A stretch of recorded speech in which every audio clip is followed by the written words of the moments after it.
Hello, Cyberlinks, and welcome back to your daily dose of news. My name's Cyber, and as always, I want to welcome you back to the channel. Ubisoft finally admits no one's buying their games. After a failed launch of Star Wars Outlaws earlier this year, many were wondering if Ubisoft would fuck up their other big launch of the year, Assassin's Creed Shadow, a highly anticipated game that has been littered with bugs since its reveal trailer. While many believe that it would continue with its November launch and be just as bad as Star Wars, it appears that might not be the case. In a surprise turn of events, Ubisoft has made the decision to push back Assassin's Creed Shadow to early next year and have publicly stated that this decision came due to lack of pre-orders. While pre-orders are not the only sales that game companies do, they do use them to gauge how well a game will sell post-launch. While they are only gaining a handful of additional months, it will be interesting to see if this is able to give the company enough time to fix the promising game. Despite the less than stellar reputation that Ubisoft has, they are doing something good for gamers.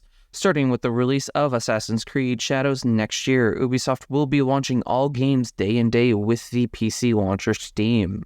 Prior to this, anyone looking to buy an Ubisoft game on launch day would have to use their horrible Ubisoft Connect service, which many have shown distaste in, or would have to use the Epic Games launcher, yet again another launcher to have to run to play a handful of games.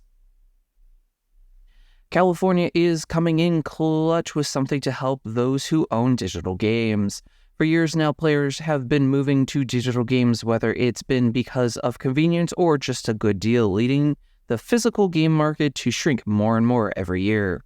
Because of this, though, much misinformation has been spread about purchasing games being licenses or true ownership, which California is looking to change for the better. In a surprise turn of events, California has introduced a new law mandating that any online game store must disclose that all purchased games are not true ownership and are merely buying a license to play a title. Most surprising is that the sponsor of the bill quoted what Ubisoft did with pulling The Crew from online stores as well as players' libraries earlier this year as a main driver for said bill. Sony had their state of play this week, leading to many surprises and disappointments. Leading with many leaks about projects that Sony was working on, we saw announcements about Ghost of Yolete, the sequel to the much-beloved Ghost of Tsushima set 400 years after. Finally, after a month of leaks, Horizon New Dawn Remastered has been confirmed for PS5 and PC, a game that only came out in 2017, yet Sony would not say if there were any enhancements for PS5 Pro. A surprise move for the company still trying to push their $700 upgrade. As always, I want to thank everyone for tuning into today's video. If you like my content and want to see more of it, make sure to hit that like and subscribe button. And as always, I look forward to seeing everyone on our next amazing adventure.